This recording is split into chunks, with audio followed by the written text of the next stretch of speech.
Okay, everyone. It is an absolute honor to introduce Janet Steen. Not only is she an esteemed writer who has graced the pages of the New York Times, Salon, and the American in Italia, but Janet was also part of the committee's decision for her to join as one of our latest writers in residence. When the committee compared its notes, we were unanimous in choosing Janet, not only for her prowess in writing, but her absolute diversity in it and everything that she has done. And she studied under John Barth, which, Janet, we have to talk about that because that's amazing. So we have to talk. Yeah. Today, Janet will be giving us a dialogue with Vitor, I think. Are you guys going to be in dialogue about revisiting Calcata? And Ralph as well, I think. Yes, Ralph, yeah. Okay. And I haven't actually, Vitor, I think we're just throwing you here. No, actually, the reason why Vitor, because Vitor, you responded to Kata. You said, I want to visit the place. No, I want to visit when it's possible. Well, Yeah. I'm very curious to listen to Janet. Yeah, when we have our residency, we will go and visit Calcata. I am a Tuscany lover, definitely. Ah, yes. Is Calcata in Tuscany? No. It's in Okay. Lazio. No. Okay, It's close to Rome. Well, Vitor, Umbria, we're here in Umbria, in Spoleto, and we are the poor cousin of Tuscany. Okay. Well, according to the New York Times, Calcata may be the grooviest village in Italy, home to a wacky community of about 100 artists, bohemians, and aging hippies. Janet Steen visited Calcata back in 2011 and wrote about it here, and we have that linked on our page. In the session, we are manifesting for Janet to revisit Calcata as soon as we can restart something that is in our nature: the arts, the culture, the social, the travel, the discovery, and the dreaming. And now the stage is yours, Janet. Thank you. Thank you, Mellisa. That was a very nice introduction. I'm happy to be here. I'm here in very cold upstate New York. I thought I would read the piece first, so people who haven't read it yet will get an idea of what Calcata is like. Can everybody hear me okay? Yes. Yep. Okay. So yeah, this is the piece that was in An American in Italia. It ran 10 years ago, actually. And I was there in Calcutta 11 years ago. So I haven't been there for quite some time. This is the view of Calcutta from 11 years ago. A woman walks into a restaurant one night in Calcutta, Italy. She has flame red hair and looks a bit like a bird with her hooked nose and sharp chin. In fact, it turns out she lives with birds, 21 of them to be exact, many of them crows. One crow in particular, she says, likes to have its beak caressed, but only by men. The woman, an architect, painter, sculptor, and Egyptologist who adopted the Egyptian name Athon several years ago, lives in a cave on the edge of a sheer cliff where the wind whips up with particular ferocity. Her edge of town is unlit. Visit her at night after a few glasses of wine and a momentary stumble could be your last. We're all nuts, but she takes the cake, Pancho Garrison, the owner of the restaurant, says affectionately.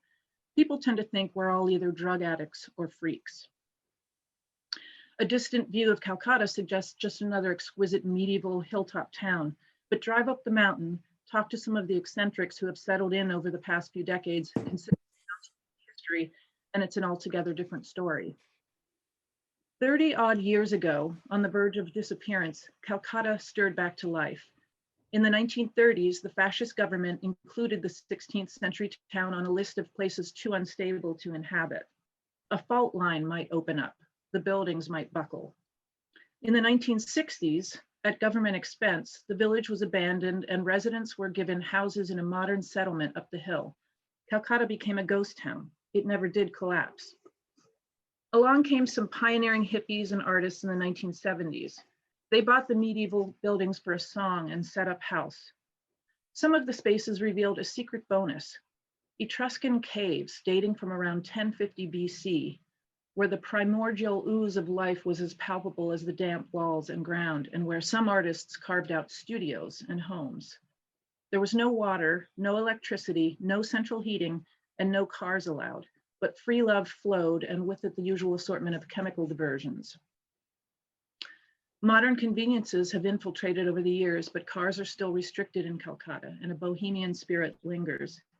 The entire town, a 45-minute drive north of Rome, is smaller than a city block in Manhattan. It rises up out of a mountain of tufa rock, which has a high percentage of radioactivity, and which, as local puppet maker Marika van der Maden puts it, can cause a certain agitation. Others simply say that some people lose their minds. The cliffs along the perimeter of town drop off perilously. Look down and around and all you see is wilderness, an expanse of protected land called the Valle del Treja, home to foxes and vipers. From up above, where the hawks circle around, there's a suspended edge of the world feeling that heightens an ordinary tourist experience into something both inspiring and vaguely spooky. It's the power of the past, remote stories that are always present. There were sacrifices, ancient rituals here. There's a strong sensation of a very old civilization, says Gianni Macchia, a star of raunchy B-movies back in the 1970s and now a painter. Macchia owns the Café Kafir, a moody little spot that also serves as a sort of shrine to Macchia's celebrity. Old movie posters and pictures of a shirtless Macchia, and sometimes a pantless one for that matter, adorn the walls. The 3 floors above, above the cafe are his living space, a decadent explosion of dripping candelabras, leopard skin furs, and frescoes depicting what Macchia refers to delicately as erotic activity. In Calcutta, you can't swing a stray cat without hitting some sort of artist. Sculptor Costantino Morazin did his own survey and found that out of 80 full-time residents, 54 were visual artists. Add some writers, dancers, and musicians, including American jazz drummer John Arnold, grandson of renowned songwriter Hoagy Carmichael, and pretty much the whole town is drawing on the right side of the brain. Calcutta is barely known among American tourists or even Italians, but a handful of Romans have discovered it. They make the easy day trip on weekends to cruise the smattering of shops and art studios and eat at the town's several good restaurants. The most forward-looking cuisine comes out of Garrison's establishment, La Grotta del Germogli, an expat, which means the Sprout Cave. An expat Texan and former dancer and choreographer, Garrison arrived in the 1980s and started renovating the series of rough caves that house the restaurant.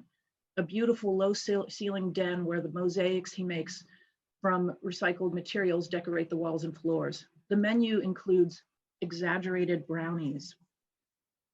I felt like a primitive when I first came here, he says. The primeval energy fed into an overall transformation that's a common theme among the Calcatesi, who have made lives out of the bits and pieces of rock, history, and isolation that come with the territory. For me, it's all the same. Dancing, cooking, making mosaics, it's all alchemy. The town itself is undergoing transformation. People come and consider buying homes. Roman hipsters lurk.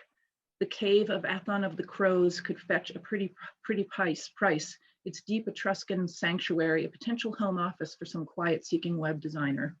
But Athon's not selling. She's in the process of becoming a full-fledged hermit, or maybe a hawk that'll help keep the viper population down. So there you have it. That's a view of the tiny town of Calcata, Italy, which was, yes, a very interesting place to say the least, and unlike any other town I ever visited in Europe, anywhere. So Janet, can I ask? Yeah. How does it feel reading something which you wrote 10 years ago? It's funny, I feel like the whole experience of being there was very dreamlike. So I almost can't remember being there. I mean,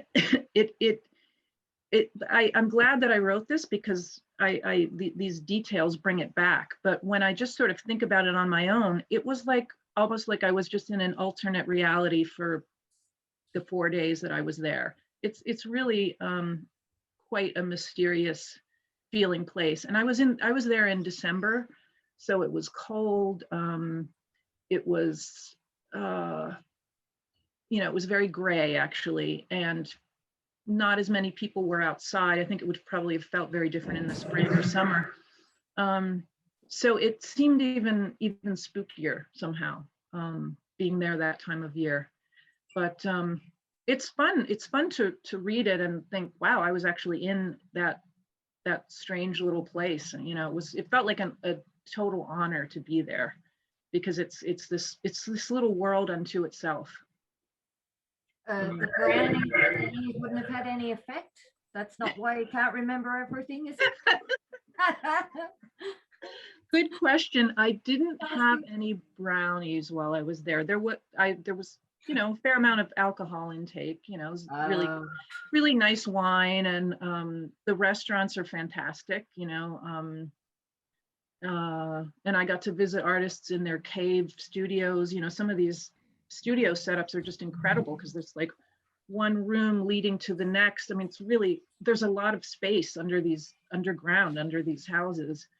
And it's just really pretty magical.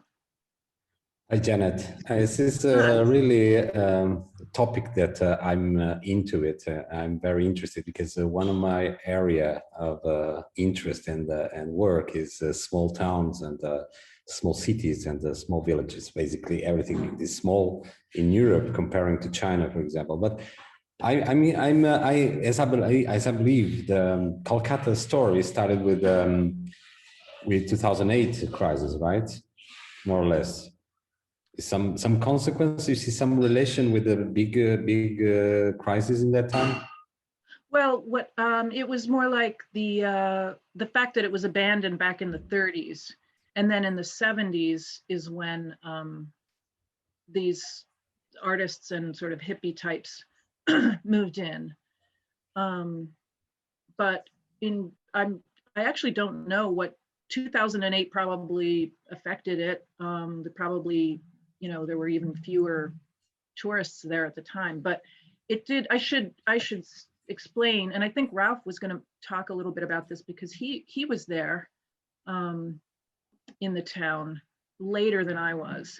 When I went there, I got the assignment to go and write this piece, and I was doing research about it on the internet, and there was almost nothing about it. I mean, I can't even remember if there had been an article written about it. There might have been something on a blog or something. So it was a pretty well kept secret at that time. And then I mean, there was a certain amount of tourism, as I mentioned in the piece, and that's more like, you know, probably in the summer. But it was, a lot of Italians didn't even know about it. It's really changed since then.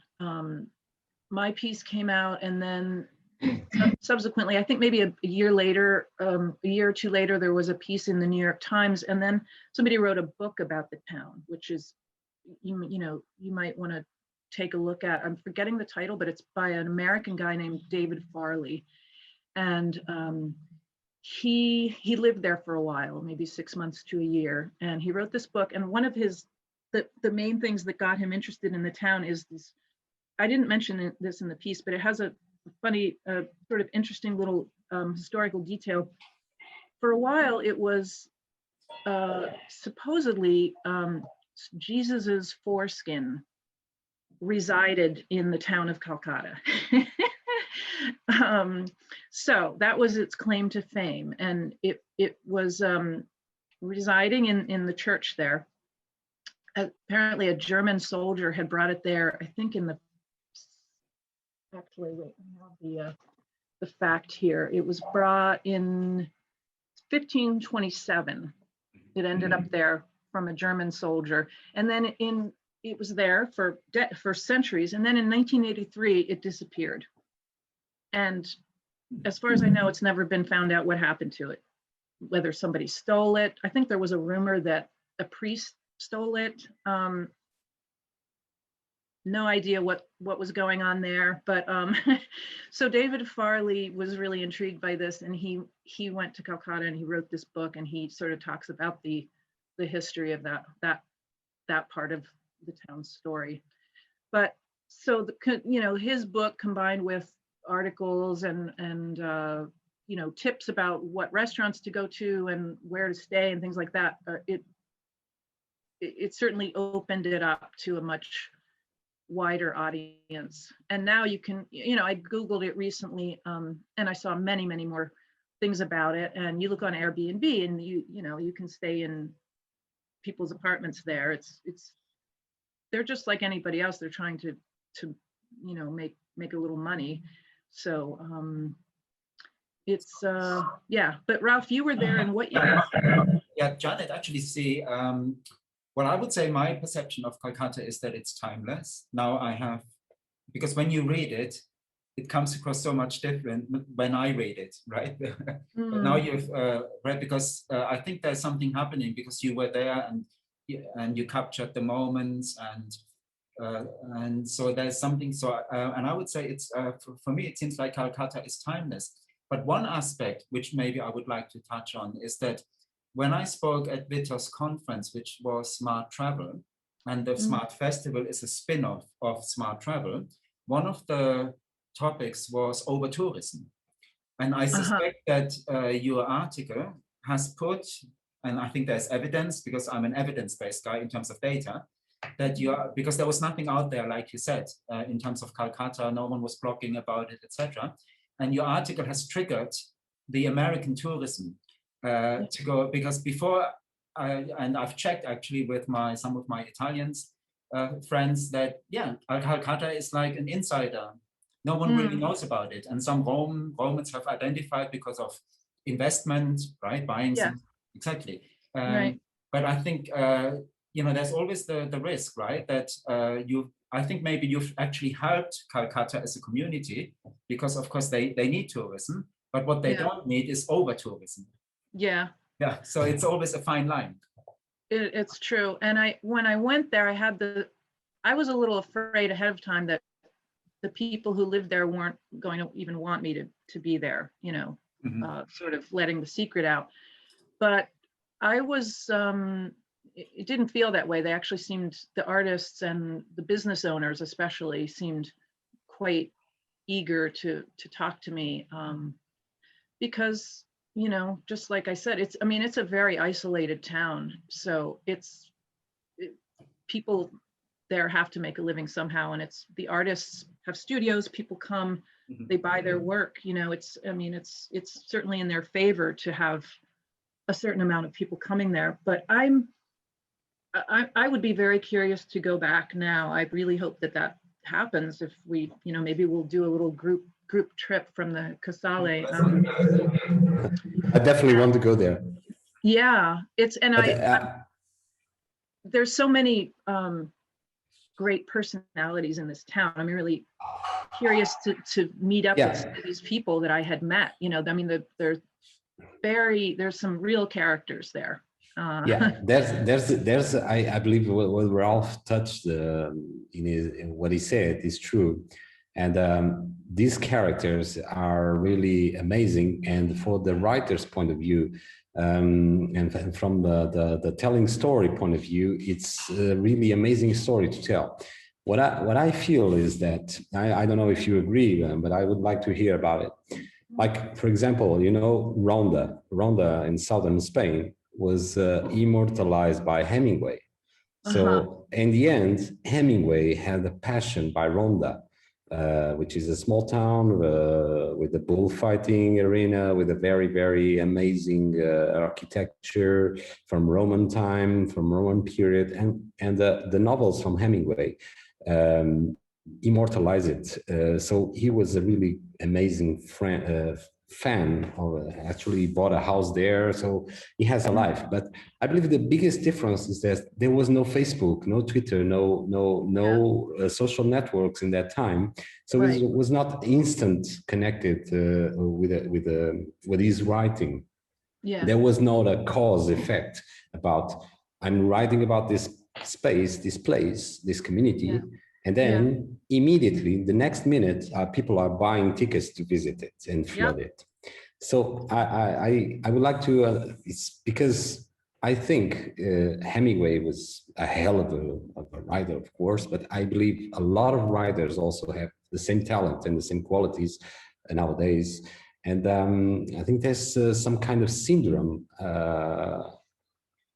flourishing and happening now. People are a little bit thinking twice before publish something, because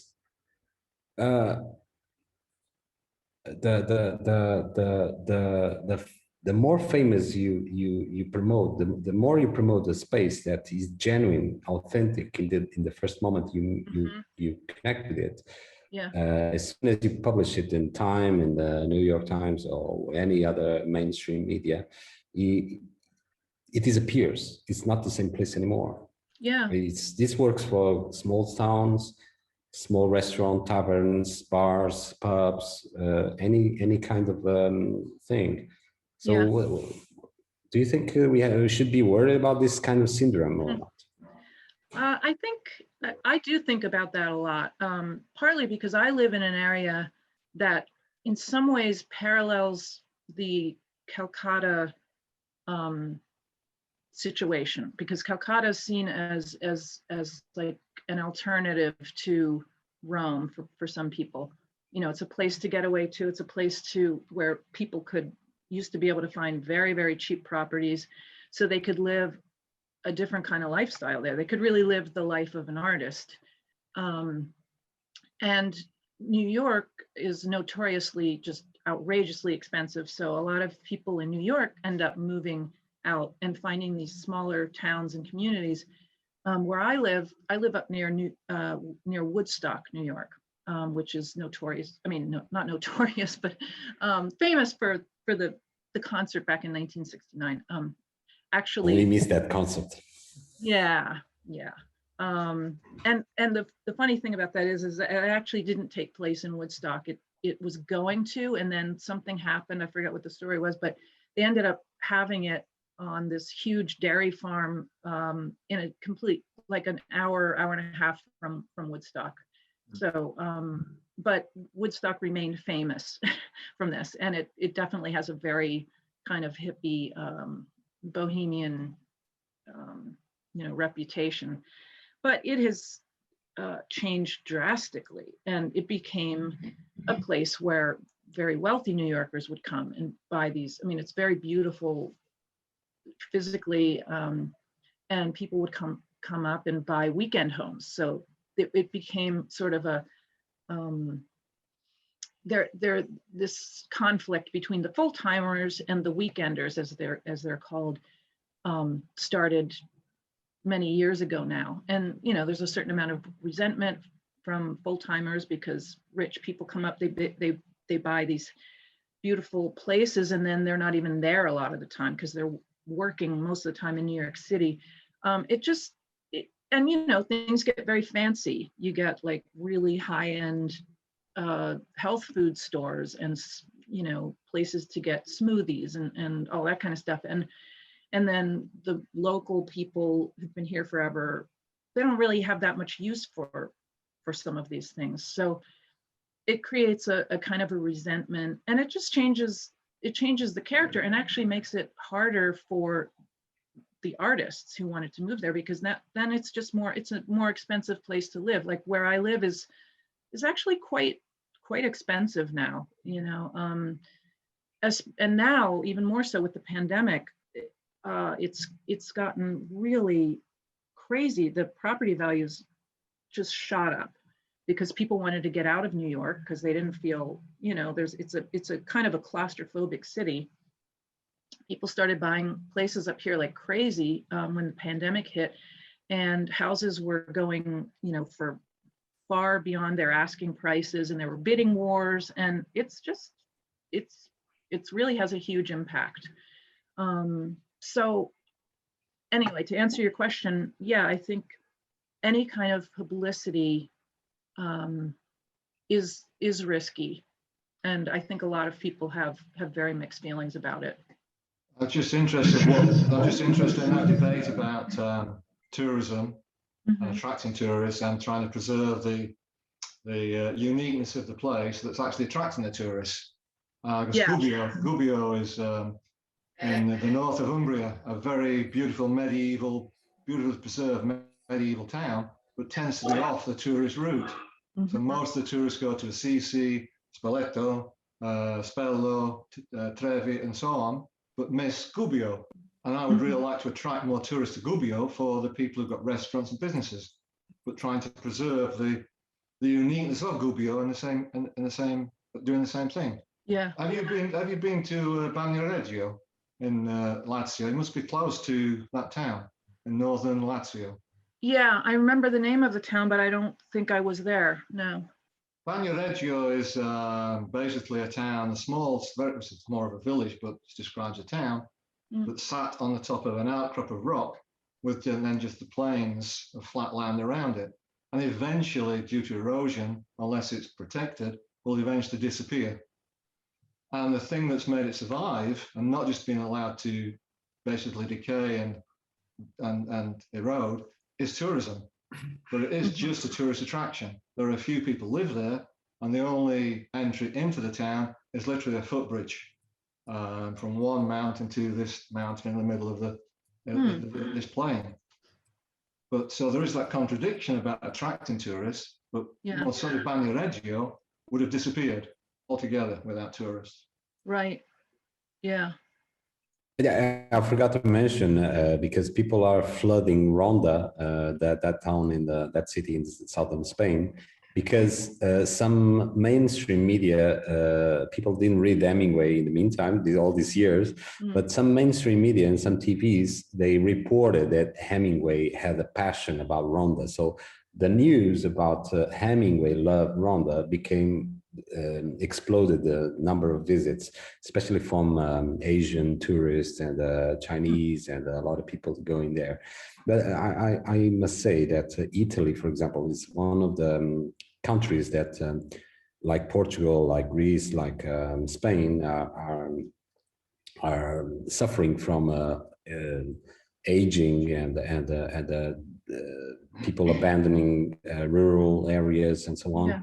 A lot of abandoned spaces. We have one example in Portugal, very nice, small village. It was totally ruined, abandoned. It was recovered by private investment and became like a safe haven for craft people with the workshops, with some small conference, but it's not the massive. Cerdeira. I can write it in the chat later. But I cannot stop thinking about what Italy is doing, which is I don't know if it's the main reason is populate again, but I think there's it has to be creative. Also means is they started with a program for the houses, 1 year houses, for example, in a lot of towns. I believe there's no record about successful about these projects because it's a delicate topic. As you mentioned, the real estate business is speculation is really complicated for the cities, for the administrations. But one thing I say is like the governments, the local governments, sometimes they are pushed to attract people because the city next door is attracting more people than them. And this, for election purpose, the numbers, always numbers. The number of people that visits is positive, and actually, I don't think it's positive at all in most of the cases, because they probably are ruining their own ancestral traditions or genuinity, authenticity, or whatever, flooding with the people, with tourists, and paying and lowering the prices, which is the worst part of the situation. Is that if you want to attract more people, you lower the prices. You lower the price of the food, you lower the price of the hotel, you lower the price of the thing. So basically, you're not giving value to the heritage or to the landscape or to the environment or whatever. You are selling it cheap, and this may be a problem in the future. I believe. What are your thoughts about it? Well, it's. That makes me think of another town where I spent some time in Italy, in Molise, a tiny little town called Colomacchia. And there's a very small artist residency program there. And I went there and spent a little time, and it was so interesting to me. I mean, it's this very sleepy little town, again, on a, sort of a hilltop town.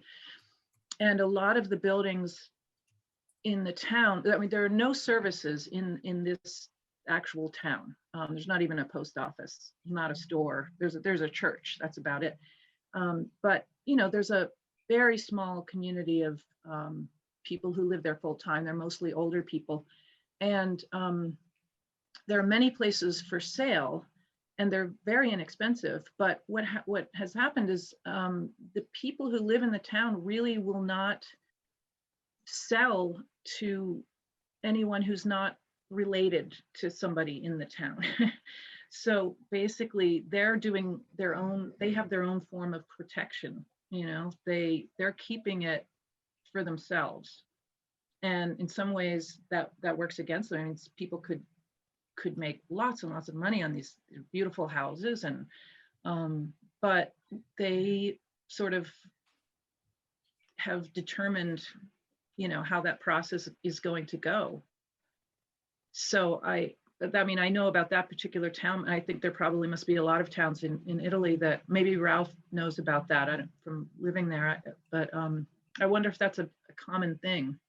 There are houses all over Umbria, for example, where I live. I live near Gubbio in Umbria, and there are apparently what appear to be abandoned houses all over the place.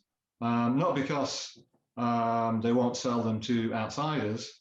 There's just so many. There are just so many abandoned houses, and the only people who probably will buy them, it certainly won't be local Italians, because most local Italians want to buy something nearer to a town or a city where there are amenities.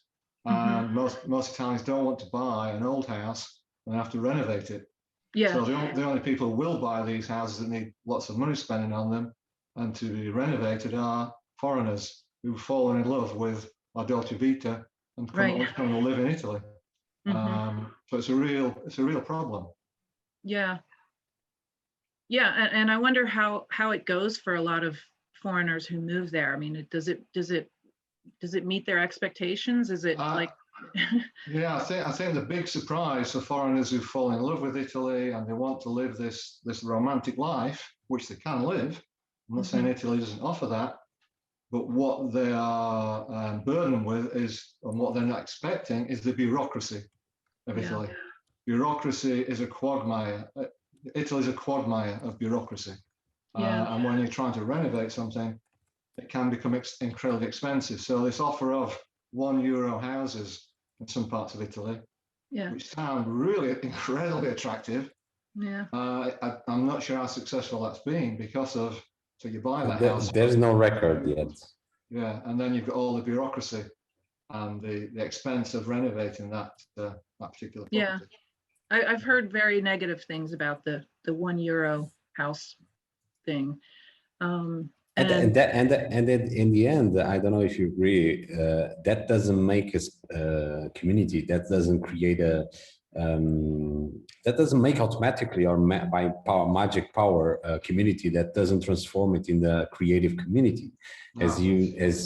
As you said, your story about the story about Calcata is all about kind of people attracting the same kind of people. Is the bohemian spirit is something that we lost in the years. I think it is kind of lost. I understand there's a city in America that has this spirit. I don't know if you are aware of it, Asheville. In North Carolina. Yeah. I haven't been there, but yeah. But they are feeling the same problem. They were very quiet, doing their own craft and their own arts and whatever. And then suddenly some mainstream media, I don't know which one, they start populating the story of Asheville as an example for, Richard. Now I am a mind block now. Richard Florida. Richard Florida. I don't know if you are aware of his work. No. He's one of the advocates about creative class. So he has a book, Creative Class, that attract a lot of people for these topics. Where is the creative class? What factors matter for starting a creative community? So one of the things is living costs. If housing is too expensive, living is too expensive, people will start looking around where to move, where to start their business, where to open their craft shop or whatever. So he identified a lot of places, and one of them was Asheville as a big example of people that couldn't afford living in San Francisco, Chicago, or Boston, or New York, and they found the one place there. Well, and Asheville, just to speak about Asheville as someone who grew up basically in North Carolina, Asheville obviously has such a thriving arts community, and it's basically the only blue dot in a red state, in a very, very red state. Yeah, so I mean, Asheville, that doesn't surprise me at all, listening to what Vitor is saying. Because you know, the arts community there is just incredible and completely supportive and really unprecedented in other parts of the state, particularly in the Bible Belt. So yeah, it's happening to smaller cities, and Vitor, you mentioned Detroit, which was just really kind of staggering what has happened there. That was a city that was thought of as, you know, you wouldn't ever make a trip to Detroit unless you'd grown up there and had relatives there, you know. I mean, I'm speaking in generalities, but that's sort of, you know, people made jokes about what terrible shape Detroit was in. Of course, it's a city that has this incredible history with Motown, you know, music, and but as a place to live, no, you wouldn't move to Detroit. And now it's it's you know, having a boom, and there's these incredible houses there that people buy cheaply, and a lot of people who can't live in New York or San Francisco move to those cities like Detroit, Pittsburgh, Cleveland, the kinds of cities that people used to make fun of because they were these post-industrial, you know, sort of on the decline, considered on the decline, but now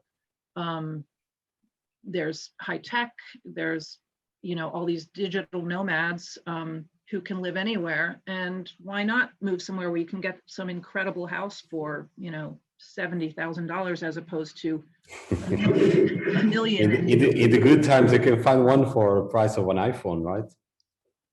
Yes, yeah, and in Detroit that was the case.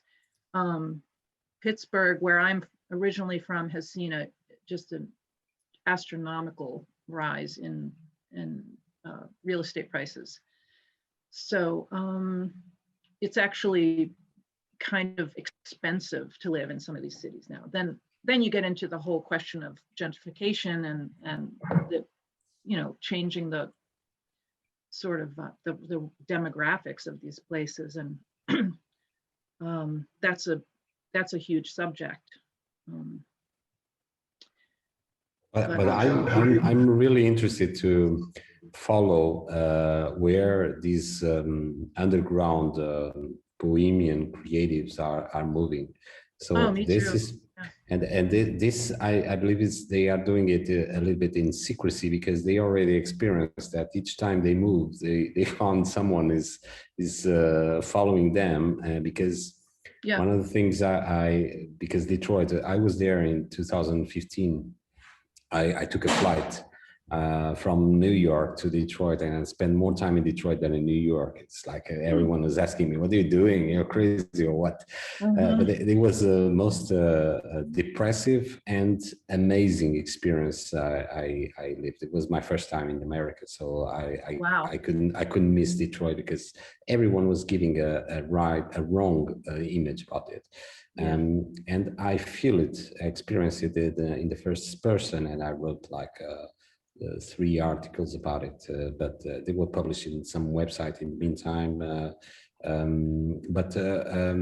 What keeps me ringing the bell is why this phenomenon, culture phenomenon, artistic movements, everything that we keep record of it starts in decrepit and non-famous places, like Detroit, like underground Berlin, or even Greece, or even Spain, or whatever. So this, I believe, this is kind of a flood, a stream that is flowing around the world, and we need to keep track on that. Otherwise, we only see the big words, the big advertising, the mainstream publishing things, and we don't keep track of the authentic cultural movement. So I believe we have this responsibility, and this group is amazing. It's like listen to you is really impressive.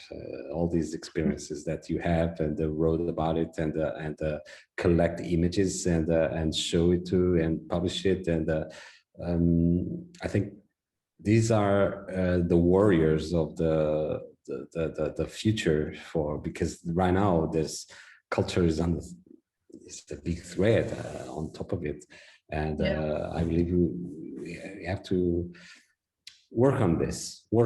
I'm not saying we need to worry about it, because at the end everything will disappear one way or another, but I believe we need to keep up with the ones who are suffering inside, and trying to find their way through the dark ages that we're living right now. Yeah, and you brought up the creative class, and I think that's a huge part of it, is that there's that whole category of person has been struggling for such a long time now in America, and it's not places like New York are not feasible for somebody who wants to live the life of an artist. There were possibilities in the past. There was the whole like a place like Soho in Manhattan was full of artists, and they made their homes in lofts, and got protection for rent and all of that, and that's just slowly eroded over time, and Soho became this incredibly expensive area to live in, full of boutiques, and how is that? It's no longer an artist community at that point. It's just about business. So the statues, actually all Sohos around the world are the same right now. Right. That's the thing, is that the character becomes very generic. Yeah, it's Soho, and this Soho in Beijing, which is like a neighborhood full of the top Louis Vuitton and Ganali or whatever. It's all brands. I think it became a brand itself when it was starting bohemian, but then it became a brand itself for luxury and for trend, and something totally different. Yeah, which is bad, I believe. Yeah, it becomes very, very exclusive. That's the big problem. Byron Bay is like that in Australia. That's what's happened to Byron Bay in Australia. It was very bohemian. You'd see camel trains going through there, like people traveling Australia on camel trains and on camels and things like that. And now they have all sorts of movie stars living there, like